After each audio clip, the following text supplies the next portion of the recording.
আল্লাহ is কুনতুম আদাআন ফাআল্লাফা বাইনা কুলুবিকুম ওয়া আসবাহতুম বিনি'মাতিহি ইখওয়ানা ওয়া কুনতুম আলা শাফা হুফরাতিন মিনান নার ফাআনকাযাকুম মিনহা। তুমি জাহান্নামের একেবারে কিনারায় ছিলে বান্দা। আল্লাহ বলছেন আমি কোরআন নাজিল করে মুহাম্মদের মাধ্যমে সে জাহান্নামের কিনারা থেকে তোমাকে উদ্ধার করে নিয়ে এসেছি। আল্লাহ বলছেন উযকুর নিয়ামাত আল্লাহ, তুমি আল্লাহর সেই নিয়ামতকে স্মরণ করো যেটা আল্লাহ তোমার উপরে করেছেন।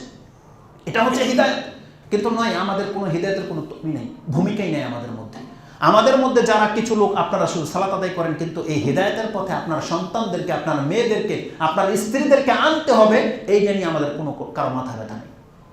অথচ আল্লাহ সুবহানাহু ওয়া তাআলা বলছেন তুমি স্মরণ করো আল্লাহ তোমার উপরে কত বড় ইহসান করেছে। তো এই নিয়ামতকে স্মরণ করে আপনাকে আলহামদুলিল্লাহ বলা উচিত। আল্লাহ সুবহানাহু ওয়া তাআলা যাদেরকে এই নিয়ামত দিয়েছে, এটা অনেক বড় একটা নিয়ামত দিয়েছে। যদি কোনো ব্যক্তি আলহামদুলিল্লাহ বলে কোনো কিছু নিয়ামত প্রাপ্ত হয়ে, আপনি জানেন এই জুমলাটা কত মারাত্মক একটা জুমলা বা এটা কত পাওয়ারফুল একটা জুমলা। এটা যদি এইভাবে আমি আপনাকে বলি, পুরো পৃথিবীর মধ্যে কোনো ব্যক্তিকে যদি আল্লাহ বলে যে তোমাকে আমি 10টা পৃথিবীর মালিক বানিয়ে দিলাম, 10টা পৃথিবী, আমি 10টা বাড়ি বলিনি, 10টা রাষ্ট্র বলিনি, 10টা রাষ্ট্র বলিনি, 10টা পৃথিবী বলেছি। যদি কোনো ব্যক্তিকে 10টা পৃথিবীর মালিক বানিয়ে দিয়ে যদি আল্লাহ বলে, আল্লাহর প্রশংসা করো, শুকরিয়া আদায় করো, সে কিভাবে শুকরিয়া আদায় করবে? আমি যেটা পাচ্ছি কোরআন হাদিস থেকে, সে যদি এটা পাওয়ার পরে, আল্লাহ তাকে 10টা পৃথিবী দেওয়ার পরে সে যদি মুখে বলে আলহামদুলিল্লাহ, আল্লাহ বলছে 10টা পৃথিবীর শুকরিয়া আদায় হয়ে যায়। যদি একবার শুধু সে বলে আলহামদুলিল্লাহ, যদি সে বলে, আল্লাহ বলছেন এই 10টা পৃথিবীর যত সমপরিমাণ সম্পদ তোমাকে দেওয়া হয়েছে, এই আলহামদুলিল্লাহ বললে এই নিয়ামতের শুকরিয়া আদায় হয়ে যাবে। এটা হচ্ছে আলহামদুলিল্লাহ।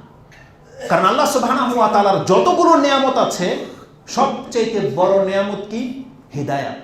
কোনো ব্যক্তিকে যদি পৃথিবীর মালিক বানিয়ে দেওয়া হয়, কিন্তু তাকে যদি হিদায়াত করা না হয়, তার মানে সে লাজিম ধ্বংস হবে। এই পৃথিবী তো ধ্বংস হবে, সেও ধ্বংস হবে। কিন্তু যেই ব্যক্তি হিদায়াত পেয়ে গেছেন, সে এমন একটা জীবন পেতে যাচ্ছে যেটা কোনোদিন ধ্বংস হবে না। হিদায়াতের চাইতে বড় নিয়ামত নাই। আর সেই হিদায়াত দান করে দিয়ে আল্লাহ বলছে তুমি আলহামদুলিল্লাহ বলো, বল আলহামদুলিল্লাহিল্লাযী হাদানা লিহাযা। আপনি বুঝেন কথা? একদিকে পুরো পৃথিবীর সম্পদ রাখেন, আরেকদিকে হেদায়েত প্রাপ্ত একটা ব্যক্তিকে রাখেন। আল্লাহ বলছেন এই হেদায়েত দেওয়ার পর তুমি আলহামদুলিল্লাহ বলো যে আল্লাহ তোমাকে হেদায়েত দান করে দিয়েছেন। আর যে আমি যে আপনাকে এক্সাম্পলটা বললাম যে 10টা পৃথিবীর মালিক বানিয়ে দিলে যদি কাউকে দেওয়া হয়, সেও যদি আলহামদুলিল্লাহ বলে পুরা হয়ে যাবে, কথাটা আমি কোত্থেকে নিয়েছি জানেন? মুসলিম বুখারীতে রয়েছে। রাসূলুল্লাহ সাল্লাল্লাহু আলাইহি ওয়াসাল্লাম বলছেন সর্বশেষ সর্বনিম্ন মানের কোনো জান্নাতি ব্যক্তি যে হবে, যে সবার শেষে জান্নাতে যাবে, এর কোনো হাইসিয়তই নেই, কোনো যোগ্যতাই নেই, আল্লাহর দয়ায় শুধু সে জান্নাত পাবে আল্লাহর বান্দা হওয়ার কারণে। এমন একটা তুচ্ছ জান্নাতীকে আল্লাহ বলছে তাকে আল্লাহ 10 গুণ 10টা পৃথিবীর সমান মালিক করে দেবে জান্নাতে। 10টা পৃথিবীর মালিক সর্বনিম্ন জান্নাতি। আর জান্নাতুল ফেরদৌস যারা পাবে, যারা শহীদ, যারা নবী, যারা উচ্চমানের জান্নাত, তারা কত নিয়ামত পাবে আপনি বুঝেন? আল্লাহ সুবহানাহু ওয়া তাআলা বলছেন এই জান্নাতের যত নিয়ামতের কথা আপনি জানেন, আল্লাহ বলছেন এগুলো সব আমি তাদেরকে দেব। আর জানো তারা শুকরিয়া আদায় করবে কিভাবে? আল্লাহ সুবহানাহু ওয়া তাআলা বলছেন এই জান্নাত পাওয়ার পরেও তারা শুধুমাত্র আল্লাহর কাছে এতটাই বলবে ওয়া আখিরু দাওয়াহুম আনিল হামদুলিল্লাহি রাব্বিল আলামিন। তারা শুধু জান্নাত পেয়ে এতটাই বলবে যে সমস্ত প্রশংসা বিশ্বজগতের প্রতিপালক সে আল্লাহর জন্য, এতটা বলবে, আল্লাহ বলবে আমি সন্তুষ্ট।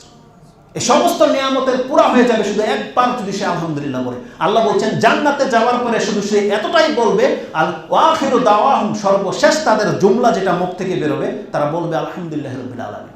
কারণ আল্লাহ সুবহানাহু ওয়া তাআলা তার নিয়ামতের শুকরিয়ার জন্য আলহামদুলিল্লাহ ছাড়া বিকল্প কোনো জুমলা নাজিল করেনি।